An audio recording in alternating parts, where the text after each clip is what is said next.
Hey, everybody, I'm Scott Wikle. You're listening to My Kind of Country. Thanks for joining us on a Monday night. I'm going to admit right out of the gate that I am late to the party of getting to know this gentleman and getting familiar with his music, but I'm really glad that I did. And tonight you're going to hear some of it too, and I know that you're going to enjoy it as well. He's got a brand new EP that's just been released called State of Heartbreak. And I'll tell you what, you talk about real country music, this is it right here. It's my honor to welcome Joey Allcorn to My Kind of Country. Joey, how you doing tonight? All right, we're hanging in there, man, amongst it all, and it's good to be here and talking to you, Scott. Well, it's a pleasure. And again, I apologize. I don't know why you slipped under my radar, but all of a sudden you were popping up all over, and I'm like, I have got to talk to this guy, man. You are putting out some of the best music I've heard in a long time. Yeah, I appreciate it. I try to do what I can, and I got to be around and learn from a lot of the old school guys, and I just try to do some justice to the things that they taught me, and I learned from them, and hopefully it shows. Absolutely. JoeyAllcorn.com is the website, and I want you to go there and check that out. We'll have that information on our Facebook page as well. And Joey, before we get into talking about some of your new songs, give me a little bit of your background. Tell me where you're from and who you were influenced by and all that good stuff that we love to hear about. Well, I grew up and I was born in Columbus, Georgia, which is right on the Alabama border. So the state of Alabama is literally 3 miles from my house. And when I was 14 years old, I got into Hank Williams Sr., and, lo and behold, he was from about an hour from where I live. So as soon as I could drive, I was going over to the Hank Williams Museum when they started that up in Montgomery and hanging out there. I met a lot of Hank's family and friends and band members and just kept playing and picking and singing. And, after I graduated high school, I started playing regionally, doing fairs and festivals and things like that. And in the early part of the 2000s, turned 21, got into the club circuit and kind of started doing a little more regional stuff, a little more stuff in Tennessee, North Carolina, and a little bit in Florida. And 2006, I released my first record called 50 Years Too Late, and that kind of put us on a path of doing some nationwide stuff, so we did that. And 2009, I put out my second record, All Alone Again.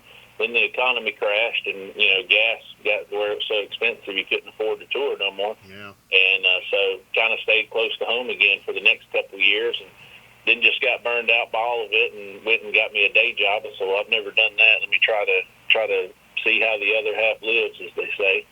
And did that for a while, and now I'm back to playing music. I just come back doing music full time last year. So State of Heartbreak is the first thing I put out since 2014. I think we put out the last record. Wow. Well, that's great. I'll tell you what, you've got some great material, and I know that you're doing some of your own writing. You've done a couple great covers on here. It's just fabulous. My buddy Bobby Tomberlin has been doing a lot of Facebook live streams from down there at the museum there. Oh, yeah. Bobby's a good guy. We actually did a show last year. It was a lot of fun. Hank Williams recorded Lovesick Blues and I'm So Lonesome I Could Cry, two of his most popular songs, at a studio in Cincinnati called Herzog Studios. And I'm friends with the people that kind of started up the initiative to restore and, preserve that building as a historic space. And so they gave me kind of free reign to do a show in there last year on the 70th anniversary to the day that Hank cut I'm So Lonesome I Could Cry there. Oh, wow. So we decided to have a songwriter showcase type thing there.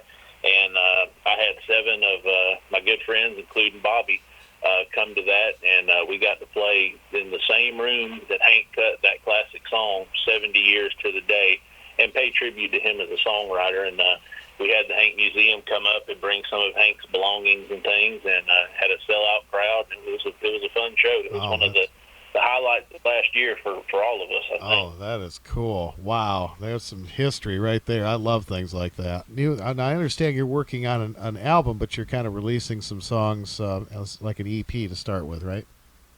Well, the way I'm going to start doing it is honestly the way it was done back in the 40s and 50s, with Spotify has kind of changed, not just Spotify, the streaming stuff in general has changed the release pattern of records. So years ago, I always wondered, I said, well, why do we spend, 2 to 3 years making these records? Why don't we just do like they did in the 40s and 50s and just constantly come out with new material? Of course, back then you didn't have the streaming stuff wasn't in place to do that. Well, now it is. Right. So when I came back, I was like, well, great, now I'm getting to use one of my old ideas. And so my plan is to do 2 EPs a year, 6 songs a piece, and the following year press those albums up into a vinyl, because back in the old days, you get them old Buck Owens albums, and it's, Together Again and My Heart Skips a Beat. They had like 2 titles. And the reason was that they took just 2 of the most popular singles and compiled them to make that album. And so I'm kind of going to take that approach to it. So, we did this first EP, and it's going to be called State of Heartbreak. And I'm working. I got part of the second one done already. I got to go back to Nashville once the world settles down, so to speak, and wrap it up. But so the vinyl will come out, and it'll be called State of Heartbreak / whatever I call this next record. And I just think this day and age, I just think it's cool to have a new single come out like every month or 2. Yeah, absolutely. Why wait? And why dump your whole project onto Spotify at one time and, get attention for 1 or 2 songs when I can just put one out at a time and give them all a little bit of attention. Absolutely. That's a good way to look at it. And I love that vinyl has made such a big comeback and people are just loving records again. Well, you wrote a song on here called Lefty Was Right. I absolutely love this song. Tell me about that one. Well, that's one I wrote quite a while back. That really wasn't a new one for me. I probably wrote it, I'd say back in the mid-2000s or something. But Lefty Frizzell and Hank Williams, to me, really sort of defined the honky-tonk, of the 1950s. And, of course, it kind of, died with Hank Williams. It went on for a couple of more years. And, people have always said, what would have happened to Hank Williams if he would have lived? And I always tell people, well, just look at Lefty Frizzell, because he was the closest thing to Hank Williams while the 2 were alive.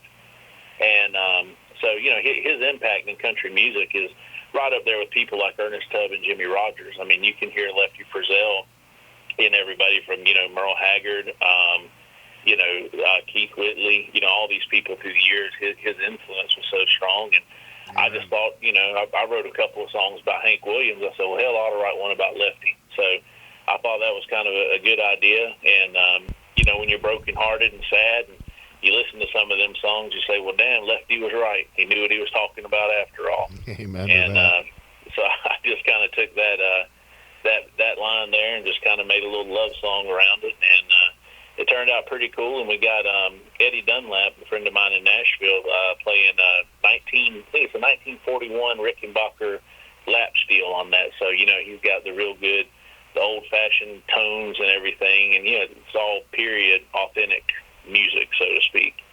That's what I would love. I think it turned out really well. Absolutely. I love that about your songs. They've got this very vintage sound to them, but yet they're relevant in today's world. Well, that's something that I always, there's a lot of guys out there that, do this kind of music, and they go into a studio or whatever, and they have this mentality of, I want to sound just like Sun Records did. I want to sound just like Hank Williams or whoever, George Jones, whoever they like and idolize. And my thought process has kind of always been, I want to sound like what these people would have sounded like today. Yeah. So instead of trying to make my music more lo-fi, I mean, let's take advantage of the technology we got. Let's make it sound as good as we can, but let's play it like it was. What would have Lovesick Blues sounded like by Hank Williams recorded in 2020? That's kind of exciting to me. And, if you go in with the goal to cut something to sound like something that's already been recorded, you're not really going to accomplish anything because people are just going to listen to the original. Yeah. So, I just like to kind of mix the old with the new, and I think it kind of gives you your own thing. Absolutely. And a perfect example of that is the great version that you did of the Christofferson song, Your Time's Coming, which, of course, was a big hit for Fair and Young. Yeah, that song, I found it on an old Fair and Young record, and I said, man, that lyrically is great. And I'll tell you the truth, I didn't know Christofferson wrote it until I went to do the publishing for this album. I never even bothered to look at it because, Farron didn't write very much, and so most of his songs are by, a litany of people. So I never really look at it, to be honest with you, and I don't know why I didn't, because, I'm a songwriter, and I appreciate songwriters. But I was surprised to find that out when we were putting this record together and getting it ready. But, it's a great song, and I've been doing it live for, probably 10, 15 years. And, people always like it, and I've never heard anybody else cover it. So no, you're right. When I go to do a cover, I try to find something, number one, that, it's kind of like I just said about recording. Like, nobody in their right mind would record a cover of Your Cheating Heart, because you're never going to top Hank Williams, So, and if you change it, people are just going to criticize it. So I think when you do a cover, you have to find something that is, one, a great song, and two, something that kind of never got its due, and you kind of give it a second life and try to expose it to different people and kind of put your own little spin on it. And that's what I feel like we did with that one, And the first time I ever did a cover was on my third album. I did a Dean Martin song called Little Old Wine Drinker Me. Oh, yeah. And it was kind of the same story, We just started doing it live, and people really seemed to like it, so I cut it. So that's kind of my barometer for covers, making it onto my records now. Oh, yeah, that's a great song. Merle Haggard did a great version of that on one of his albums back in the 60s, yeah. People ask me all the time what I've been listening to or what new artists I listen to, and honestly, I don't listen to too much new stuff, even with the underground people. But my joke of an answer is always kind of like, man, there's still Ernest Tubb songs I hadn't heard. Yeah. So, yeah. There's still Ernest Tubb stuff that's going to be new for me one day. So that kind of keeps me excited about listening. And those old Bear Family box sets that the Bear Family in Germany puts out. Those things are great. And they're 10, 20 CDs just loaded with material from these guys, and that's pretty much mostly what I listen to. Yes, sir. I've gone broke several times buying those things. They ain't cheap, but no, but they're worth it. Because the material on, like you said, songs like Your Time's a Coming, and just these more obscure songs that never really got their due. They're lying there in wait. All you got to do is go find them. Yeah, absolutely. Tell me about Ramblin' Man. When I first saw the title, of course, reading some of your background, I'm thinking, okay, he did the Hank Williams song, and that ain't it. No, that song, I'm also a big Jimmy Rogers fan, and on my third record, it was my first two albums, I wrote all the songs, and then I kind of got to thinking, I said, well, hell, other people have written songs that I like, why don't I record them, some friends of mine. So I did that on my third album. I recorded a song by Jake Penrod called I Can't Get Drunk Enough to Say Goodbye.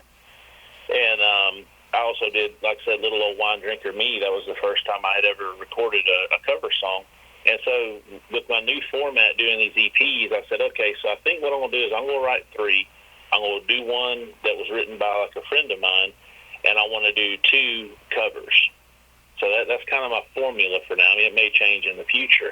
But anyway, but that particular song, it has more of a Jimmy Rogers kind of feel.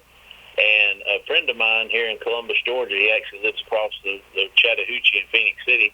He wrote the song, and it was just called Ramblin' Man. And I said, well, I can't put just Ramblin' Man. I got to put something different. So that's how the 27 got on there, kind of a nod to Jimmy Rogers and the Bristol sessions.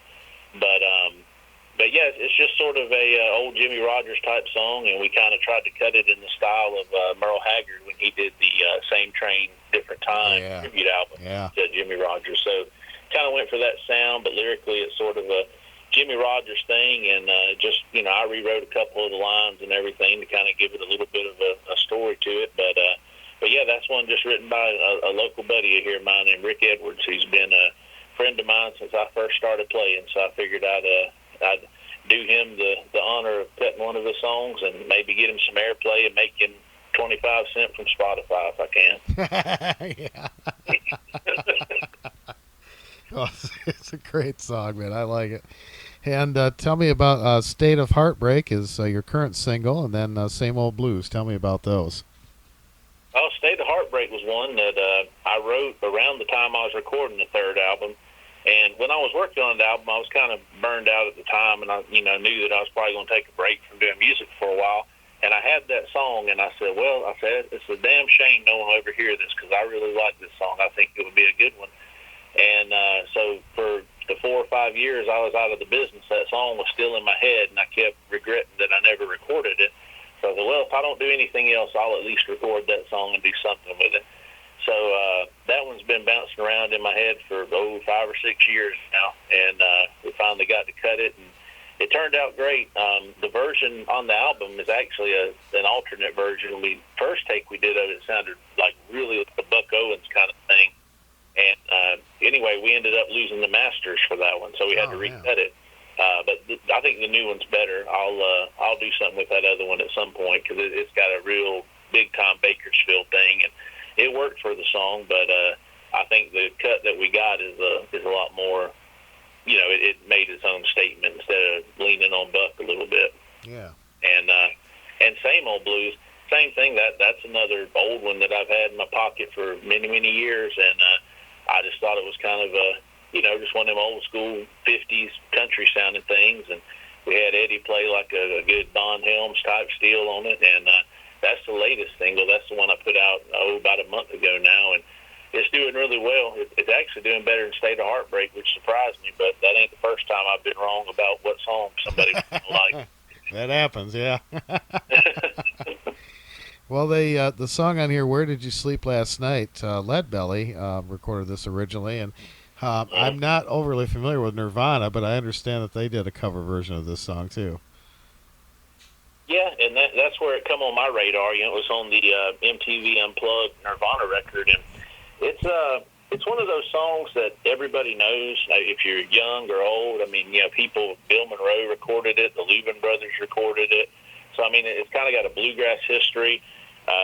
With Leadbelly, it's got a blues history, and with Nirvana, it has a rock history. And I've been closing my shows with that song probably 20 years, probably since I started. And it's one of those great songs, like, when you sing I Saw the Light, everybody sings along because everybody inherently knows that song. And Where Did You Sleep Last Night's the same thing. So that has been my show closer, and that was another one I've been waiting to record for a really long time. And I went into the studio with the approach to that is, it's very similar to the Nirvana version, but I used to collect a lot of Nirvana bootleg shows and stuff, and they were playing that song live, because the Unplugged album didn't come out until later in '94 after Kurt had killed himself.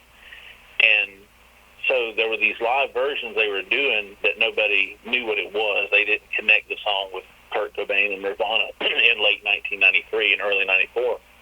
And so they had that drum breakdown on there, kind of similar to what I put in there. So my approach to that one was, if Nirvana had recorded this, what would it have been like? So I kind of took the way they did it live, the kind of structure, and and just put the guitars and everything on it, and just the cello, and kind of made it sound eerie as I could, and laid it down. And of course, I can't scream or anything like Kurt Cobain, but I do it the way I do it, and I think it turned out great. It's probably my favorite song on the record. Well, these are all solid songs, and folks, I want to remind you again, joeyallcorn.com is the website. The new EP is called State of Heartbreak, and of course that's available there along with Joey's earlier music as well, and we'll have that information on our Facebook page. And Joey, I wanted to talk about the Live from the Lost Highway Facebook page a little bit. It actually started earlier last year, before the pandemic stuff happened, and me and my friends were just talking about how difficult it was to get booked in clubs. And so we're kind of in this weird place of we can't get enough, shows to stay busy. We want to play. There's people that want to hear us. What do we do? So we started batting around this idea, which was, totally not common a year ago. Now it's going to sound stupid saying this, but a year ago people would have told you were crazy. But we had the idea of just doing a virtual venue.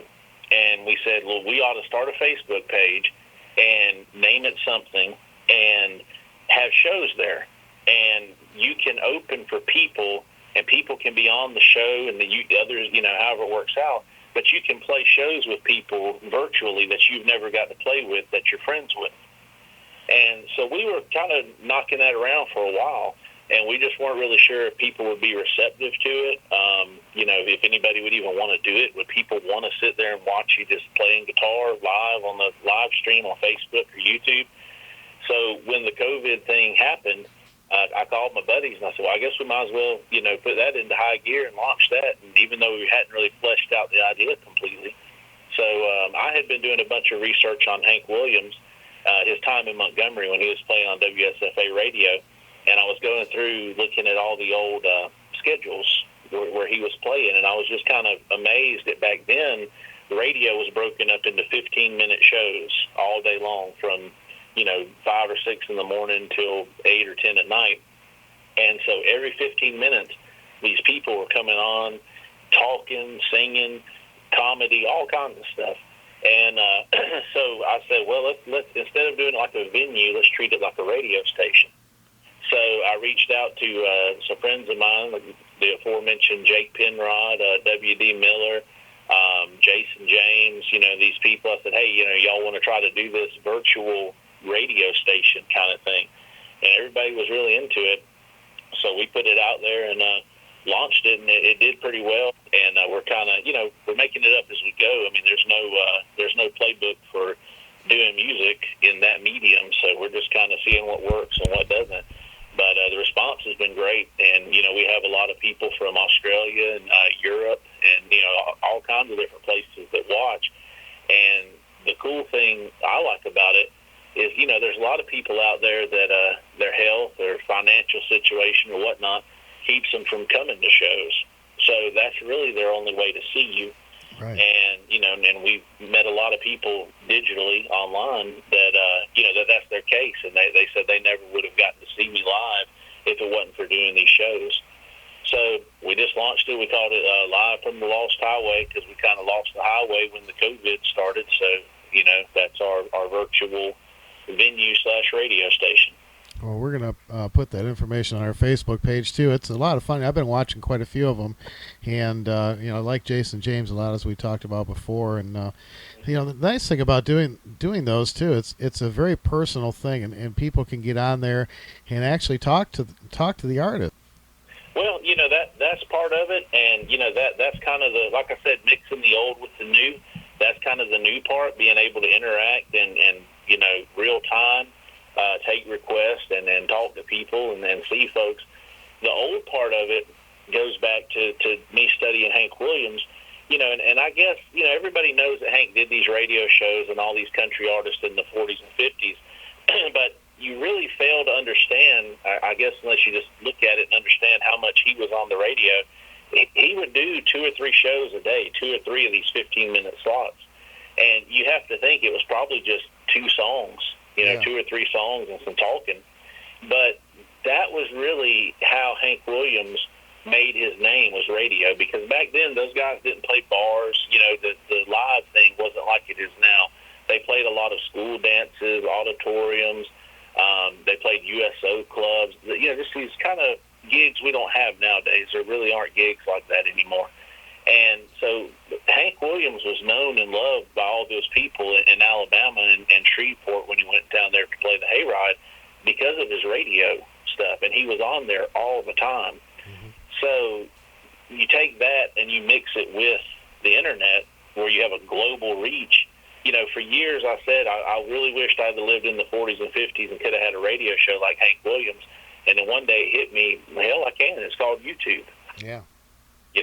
And it's a global reach. It's 24 hours a day, and it's really the best way to grow your audience nowadays. I think the days of bands getting in vans and hitting the road and playing the bars is kind of behind us, and nothing to do with the virus and everything. It's just the evolution of the music business, and nowadays your online presence is what Hank Williams being on the radio back then was. And well, obviously, it's working because you got a lot of people tuning in, so that's really cool.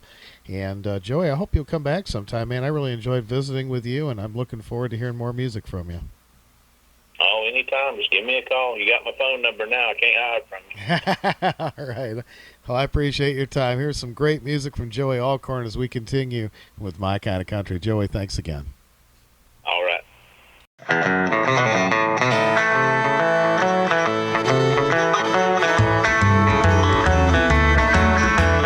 in some state of heartbreak almost all the time, from love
time that I've been strung along by you. It's a well-known fact to keep coming back no matter what you do. And every time I try to find love with someone new, it falls apart, and with a broken heart I come running back to you. I try not to think about it when I know you're out with him, but that's the reason for the state of heartbreak that I'm in. My heart, it starts to sink in. That leads me to drinking, and drinking leads to thinking maybe we should say goodbye. 'Cause when I start to drinking, my heart, it starts to sink in. That's when I get to thinking maybe we should say goodbye.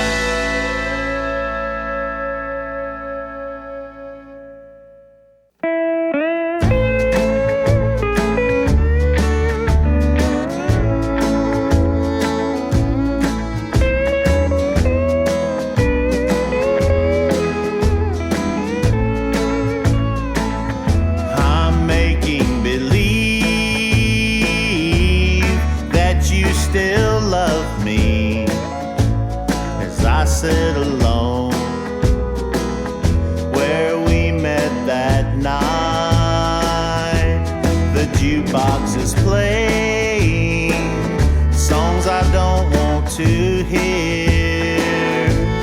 I feel like I'm dying without you here.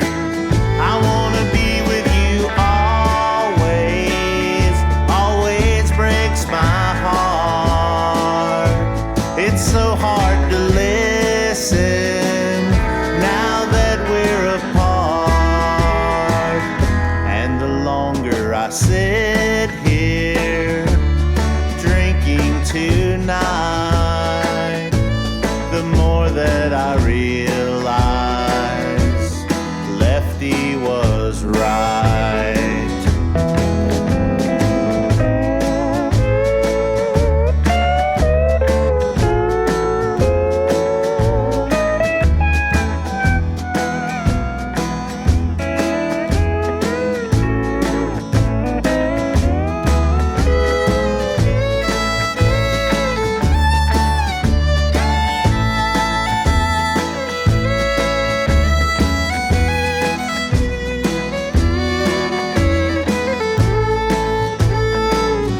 I hope you'll be happy with the new love you found. I gave you my heart, but you turned me down. If you're ever lonely, you know you can call, but I can't forgive you for letting me fall. You belong to another and will never be mine. Mr. Bartender, one more glass of wine. If you were here with me tonight, I couldn't say that Lefty was right.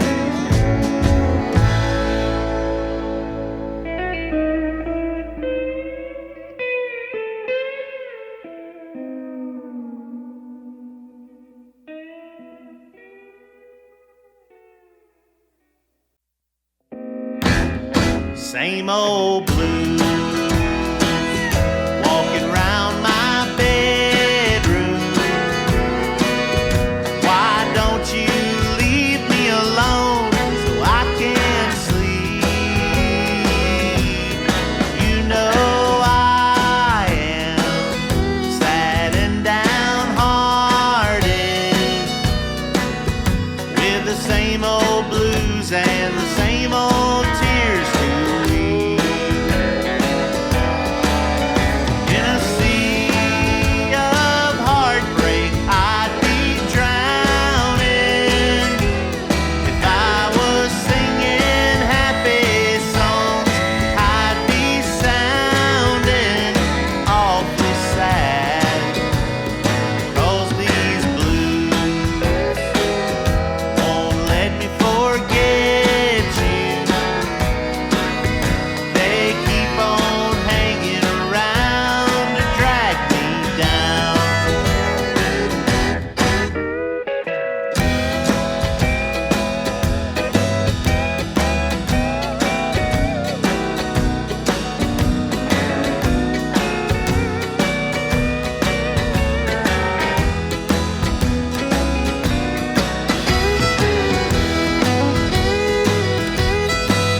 walking right behind me.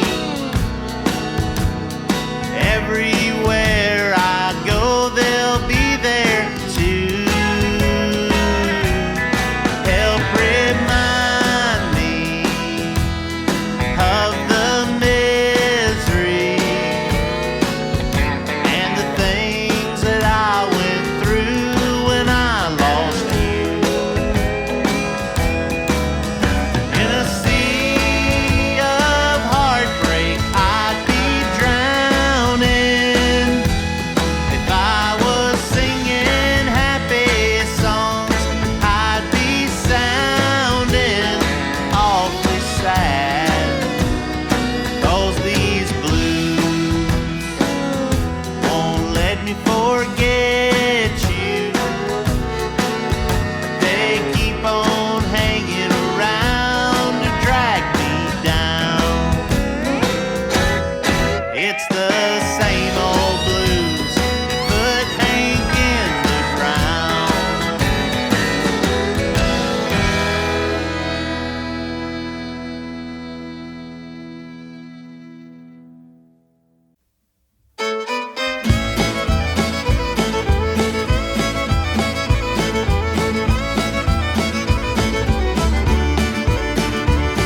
Well, I knew she belonged to someone else at the time. Lonely-looking women are a weakness of mine. I bought all she said about the love he never gave her. Figured I'd just love her some and do us both a favor. Just as I got up to leave, he walked through the door, and I guess I thought he'd be surprised. He looked at me as if to say he'd been there before, and he offered me these words to the wise.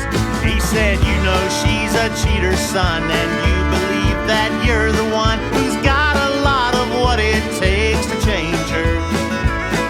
I have no doubt that you can't get her. You ain't much, but that don't matter. Nothing suits her better than a stranger. And the stranger, man, the better, 'cause chances are she'll set her eyes on you the next time she goes slumming. Just sit back and wait your turn, boy. You got lots of time to learn, boy. Cool it while you can. Your time's a-coming."